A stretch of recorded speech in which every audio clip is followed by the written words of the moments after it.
الحمدللہ وکفی وسلام علی عبادہ الذین اصطفی اما بعد۔ دوسرے پارے کی ابتدا اللہ رب العزت نے ایک واقعے سے فرمائی ہے۔ مدینہ منورہ کے اندر نبی علیہ الصلوۃ والسلام جب ہجرت کر کے تشریف لائے تو اللہ کے محبوب صلی اللہ علیہ وسلم کو اس بات کا حکم دیا گیا کہ آپ بیت اللہ کے بجائے بیت المقدس کی طرف رخ کر کر نماز کو ادا کریں، اپنے قبلے کو تبدیل کر لیں۔ یہ حکم اس لیے تھا تاکہ جو یہودی ہیں ان کی تالیف قلب ہو، ان کو مناسبت ہو جائے کہ یہ اسلام اور ہمارے دین کے درمیان کوئی خاص فرق نہیں ہے، بلکہ یہ ایک ہی چیز ہے، ایک اسی اللہ رب العزت کی وحدانیت کی بات ہم بھی کرتے ہیں، اسی اللہ رب العزت کی وحدانیت کی بات یہ دین بھی کرتا ہے۔ تو ان کی قلبی مناسبت کے لیے اللہ تعالیٰ نے یہ حکم نازل فرمایا۔ 16 مہینے نبی علیہ الصلوۃ والسلام بیت المقدس کی طرف رخ کر کے نماز پڑھتے رہے، مگر اللہ کے محبوب صلی اللہ علیہ وسلم کی چاہت تھی کہ ہمیں دوبارہ سے حکم دیا جائے اور ہم مسجد حرام کی طرف، بیت اللہ کی طرف جلد از جلد دوبارہ رخ کریں۔ اللہ رب العزت نے اس پارے کی ابتدا میں اسی بات کا حکم نازل فرمایا کہ فَوَلِّ وَجْهَكَ شَطْرَ الْمَسْجِدِ الْحَرَامِ۔ اب آپ کے لیے حکم یہ ہے کہ اپنے چہرے کو مسجد حرام کی طرف پھیر دیجئے۔ قیامت تک کے لیے یہی آپ کا قبلہ رہے گا، آپ کا اور آپ کے آنے والی امت کا۔ جب یہ قبلے کی تبدیلی کی بات آئی تو اس کے اوپر بہت سارے یہودی تھے، انہوں نے اعتراض کرنا شروع کر دیا کہ یہ کیا بات ہوئی، کبھی کہتے ہیں مکہ کی طرف رخ کریں، پھر کہتے ہیں بیت المقدس کی طرف رخ کریں، پھر دوبارہ حکم آ گیا کہ جی مکہ کی طرف رخ کریں۔ یہ کھیل تماشا ہے یا تمہارا قبلہ ہے؟ اللہ رب العزت نے اس کا جواب دیا کہ جو یہ باتیں کر رہے ہیں یہ احمق لوگ ہیں، یہ بے وقوف لوگ ہیں، یہ سمجھ نہیں رہے اصل بات کو۔ اصل چیز سمجھنے کی یہ ہے کہ اصل چیز مکہ مکرمہ یا بیت المقدس نہیں ہے، اصل چیز اللہ رب العزت کا حکم ہے۔ اللہ کا حکم ہو بیت المقدس کی طرف رخ کرنے کا، بیت المقدس کی طرف حکم کر لیا جائے۔ اللہ کا حکم ہو بیت المقدس سے پھیر کر مسجد حرام کی طرف رخ کر لیا جائے تو وہاں پر وہ کیا جائے گا، رخ کیا جائے گا۔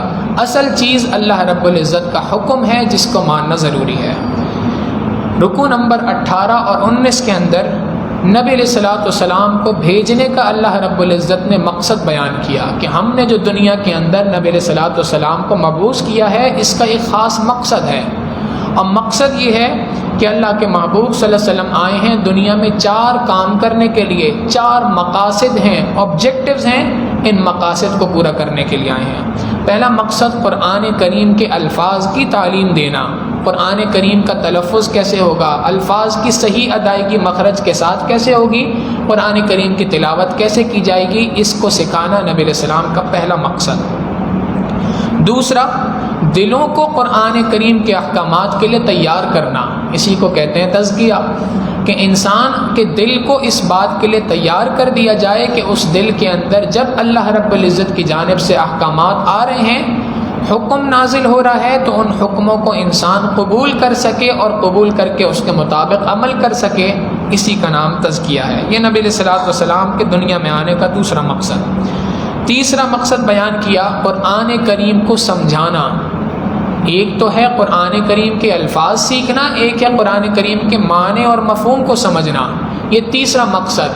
اور چوتھا مقصد نبی علیہ السلام کے دنیا میں آنے کا سنتوں کی تعلیم کا دینا۔ یہ 4 مقاصد ہیں جن کے ساتھ اللہ کے محبوب صلی اللہ علیہ وسلم دنیا میں مبعوث ہوئے، اور نبی علیہ الصلوۃ والسلام نے ایک جماعت صحابہ کی تیار کی، صالحین کی، نیکوکار افراد کی جماعت کو تیار کیا، اور یہ بات سمجھا دی اپنے عمل سے کہ دیکھو یہ میرے آنے کا مقصد تھا، میں اس طرح کی ایک جماعت کو تیار کر چکا ہوں، اب جو کوئی شخص بھی ہدایت پہ آنا چاہتا ہے وہ اسی جماعت کے پیچھے چلتا رہے، اس کے پیچھے چلتا رہے گا، اللہ رب العزت کامیابی عطا فرما دیں گے، صراط مستقیم عطا فرما دیں گے جس کی انسانیت نے اللہ سے دعا مانگی تھی۔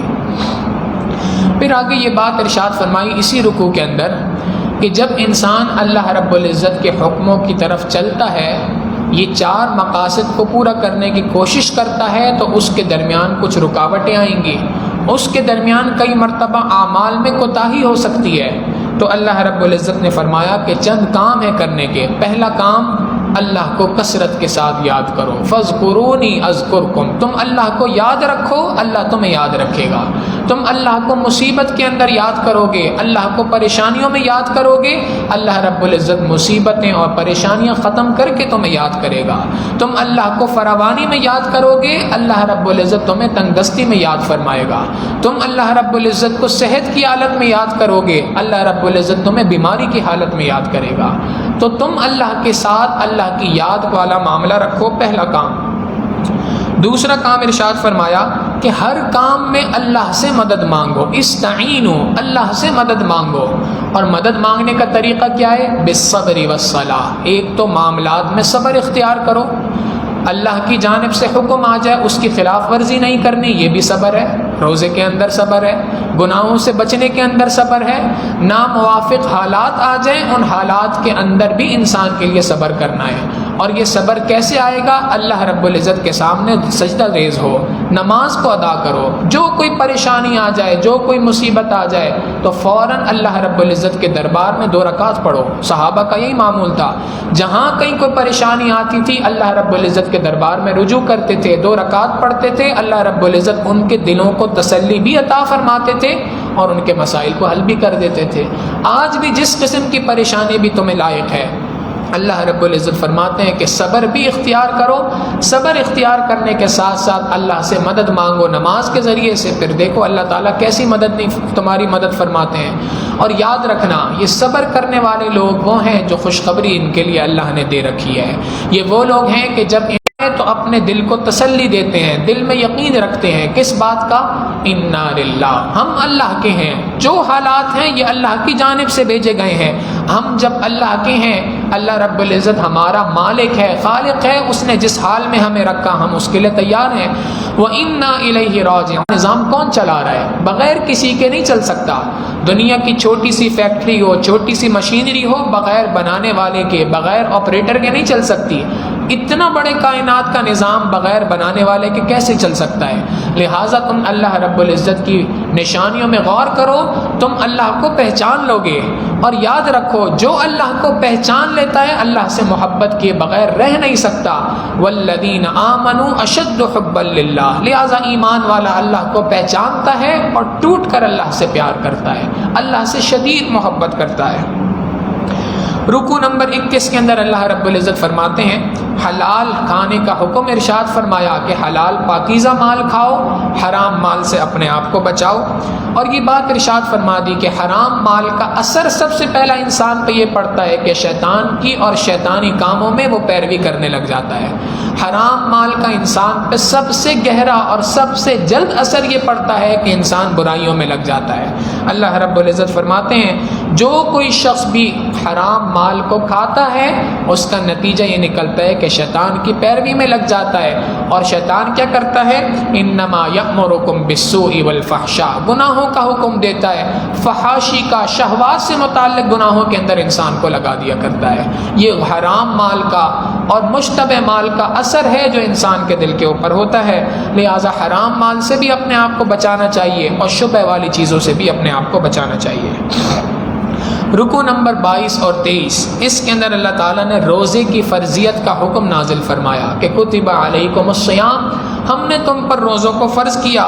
اور یہ روزوں کو فرض کرنے کا مقصد کیا ہے؟ لعلکم تتقون، تاکہ تم تقوی اختیار کرو. تقوی اختیار کرنا، گناہوں سے بچنا، یہ روزے کا مقصد ہے جو اللہ رب العزت نے بیان کیا.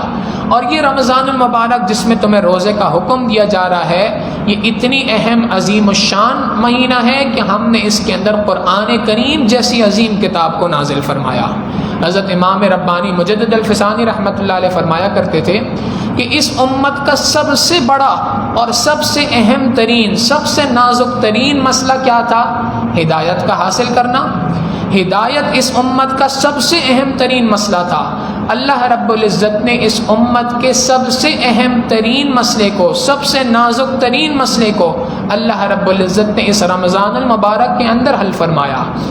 رمضان المبارک کی برکت یہ ہے کہ اس امت کا سب سے بڑا مسئلہ اس رمضان کی برکت سے حل ہو سکتا ہے۔ اے انسان، اگر تو تھوڑا سا اللہ کی جانب رجوع کر لے، اللہ سے لو لگا لے، تو تیری زندگی کے چھوٹے چھوٹے مسائل اس مہینے سے کیوں حل نہیں ہو سکتے؟ اللہ کے سامنے لو تو لگائے انسان، اللہ سے رجوع کرے۔ اسی لیے اللہ رب العزت نے روزے کے حکم کے فوراً بعد ارشاد فرما دیا، وَإِذَا سَأَلَكَ عِبَادِي عَنِّي فَإِنِّي قَرِيب، میرے بندے جب میرے بارے میں آپ سے پوچھیں کہ پروردگار کہاں ہے، تو بتا دینا فَإِنِّي قَرِيب، وہ ان کے بہت زیادہ قریب ہے، جب کوئی پکارنے والا اس کو پکارتا ہے فَلْيَسْتَجِيبُوا لِي، اللہ رب العزت اس کی پکار کا جواب عطا فرماتے ہیں۔ رکوع نمبر 24 کے اندر اللہ رب العزت نے چاند سے متعلق سوال کا جواب دیا۔ صحابہ نے اور بعض لوگوں نے یہ سوال کیا کہ یہ چاند کس چیز کو کہتے ہیں؟ یسألونک عن الأہلہ، یہ آپ سے چاند کے بارے میں سوال کرتے ہیں۔ اللہ رب العزت نے فرمایا یہ چاند بڑی کام کی چیز ہے، اس کے ذریعے سے تمہیں اسلامی تاریخ پتہ چلتی ہے، اس کے ذریعے سے اللہ تعالیٰ نے حج کو مقرر فرمایا، روزوں کو مقرر فرمایا، زکوٰۃ کی ادائیگی کو اس کے ساتھ منحلق کر دیا، اور عورت کی عدت کے مسائل کو بھی اللہ تعالیٰ نے چاند کے مہینوں کے اعتبار سے جوڑ دیا۔ لہٰذا یہ چاند تمہارے لیے بڑی قیمتی چیز ہے، ان کے ایام کو گنتے رہا کرو۔ ایک علمی نقطہ یہاں پر ہے سمجھنے کا، اور وہ یہ ہے کہ سوال تھا چاند کیا ہے، اور جواب ملا چاند کا مقصد کیا ہے۔ اللہ رب العزت نے گویا اس کے ذریعے سے اشارہ کر دیا کہ میرے بندوں، سوال وہ پوچھو جس کا کوئی مقصد ہو، جس بات کا کوئی مقصد نہ ہو، بے مقصد کے سوالات کے پیچھے نہ پڑو، بلکہ مقصد کو سمجھو کہ اس چاند کو پروردگار نے کیوں بنایا، کیا اس کا مقصد ہے۔ لہٰذا مقصد سے متعلق، نصیحت سے متعلق، احکامات سے متعلق سوالات کو پوچھو، اس سے ہٹ کر جو سوالات ہیں ان سوالات میں اپنا وقت ضائع نہ کرو۔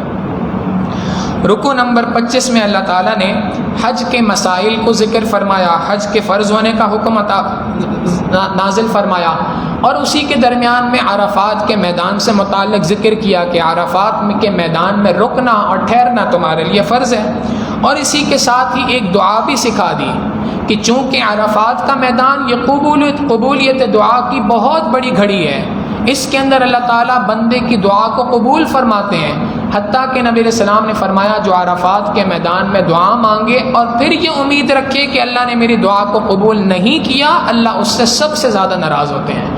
گویا بڑی زبردست دعا کی قبولیت کا وقت تھا، اس وقت پہ دعا ایک سکھائی تو یقیناً بڑی قیمتی دعا ہوگی۔ اللہ رب العزت نے ایک دعا سکھا دی، ربنا آتنا فی الدنیا حسنہ وفی الآخرۃ حسنہ وقنا عذاب النار۔ اے اللہ، آپ سے صرف آخرت کے طلبگار نہیں ہیں ہم، آخرت کے بھی طلبگار ہیں، دنیا کے بھی طلبگار ہیں۔ حقیقتاً انسان اپنی پوری مکمل عاجزی یہاں پہ دکھاتا ہے کہ اے اللہ، ہم دنیا کے معاملے میں بھی آپ کے محتاج ہیں، آخرت کے معاملے میں بھی آپ کے محتاج ہیں، ہم آپ سے دنیا بھی مانگتے ہیں، آخرت بھی مانگتے ہیں، دنیا کی بھلائیاں بھی نصیب فرما، آخرت کی بھلائیاں بھی نصیب فرما۔ رکوع نمبر 26 میں اللہ رب العزت نے یہ بات ایمان والوں کو بتائی کہ دیکھو جب تم ایمان کو قبول کر چکے ہو تو تم اللہ سے محبت کا دعویٰ کر چکے ہو، اور یاد رکھنا کہ اس محبت کے دعوے کے بعد تمہارے اوپر اللہ کی جانب سے آزمائشیں آئیں گی۔ پچھلی امتوں کے اوپر بھی آئی تھیں، پچھلی امت کے افراد نے بھی ان آزمائشوں سے گزرے تھے وہ، اور اس امت کے افراد پر بھی آزمائشیں آئیں گی۔ آزمائشیں اتنی سخت تھیں، صحابہ رضی اللہ تعالیٰ عنہم اجمعین پر بھی تھیں کہ اللہ رب العزت فرماتے ہیں وَزُلْزِلُوا، ہم نے اچھی طرح ان کو جھنجھوڑ دیا، حَتَّى يَقُولَ الرَّسُولُ وَالَّذِينَ آمَنُوا مَعَهُ، رسول بھی یہ پکار اٹھے اور ان کے ساتھ جو ایمان والے تھے وہ بھی یہ بات کہنے لگے کہ متی نصر اللہ، آخر اللہ کی مدد کب آئے گی ہمارے اوپر؟ اللہ رب العزت نے جواب دیا الا ان نصر اللہ قریب، اللہ کی مدد بہت قریب ہے تمہارے، جلد تمہارے پاس آئے گی۔ تو یہ بات بتا دی کہ ایمان لانے کے بعد آزمائشیں آئیں گی۔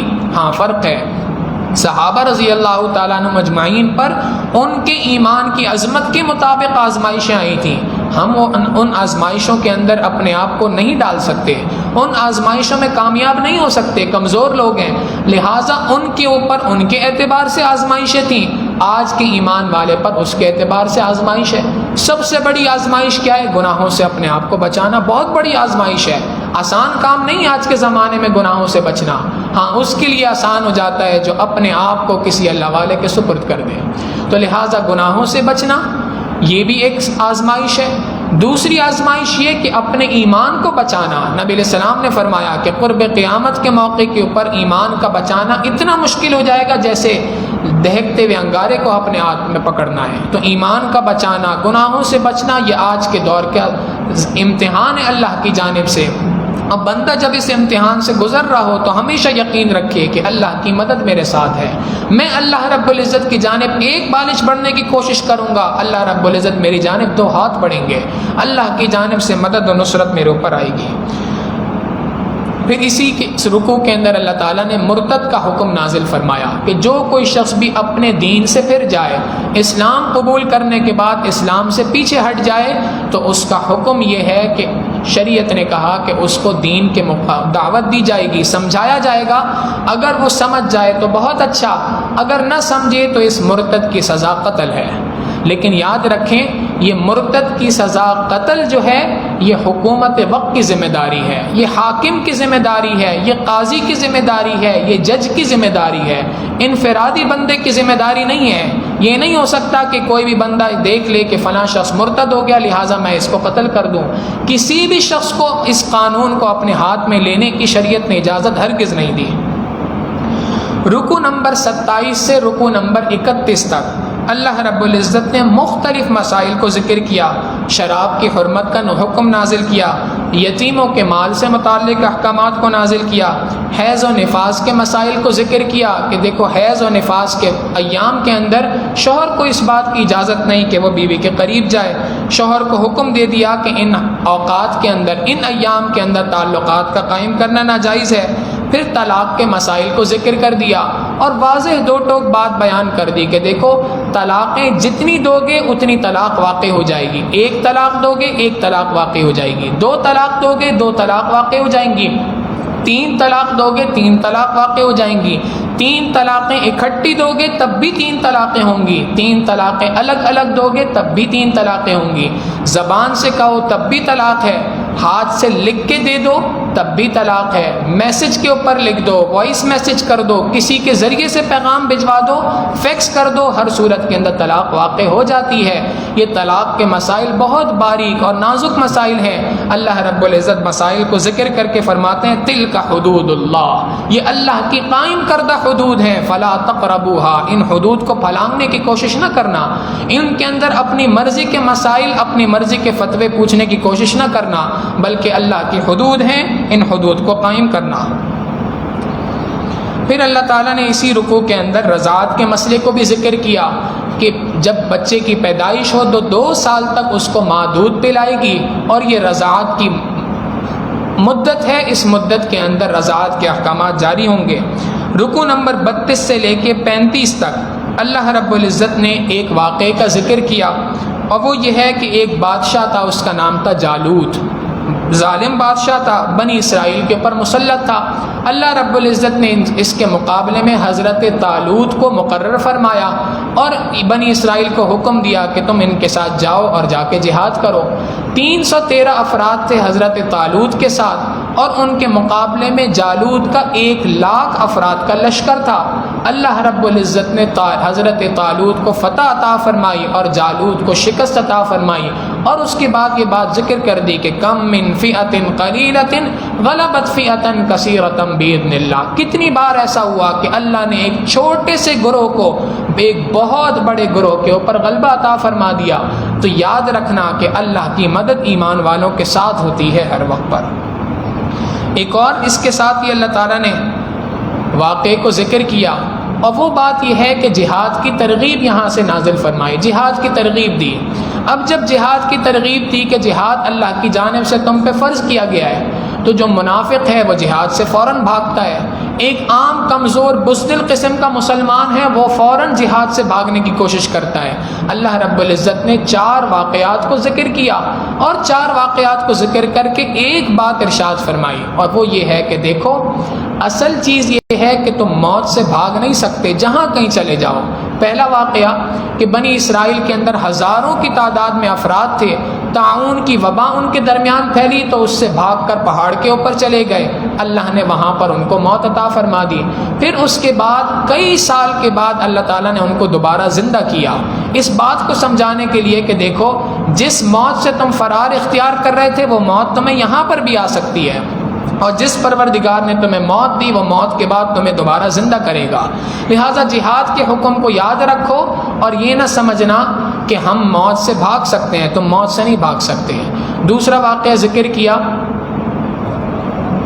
حضرت عزیر علیہ السلام کا کہ اللہ رب العزت نے ان کو موت عطا فرمائی، 1000 سال کے بعد ان کو دوبارہ زندہ کیا، اس لیے کہ وہ حیران تھے کہ اللہ انا یحیی ہذہ اللہ بعد موتھا، مردوں کو آپ زندہ کیسے فرمائیں گے مر جانے کے بعد؟ تو اللہ تعالیٰ نے فرما دیا کہ دیکھو تمہیں 1000 سال کے بعد ہم نے اٹھایا، ایسے ہم دوسروں کو موت بھی عطا کر سکتے ہیں، موت کے بعد دوبارہ زندہ بھی کر سکتے ہیں۔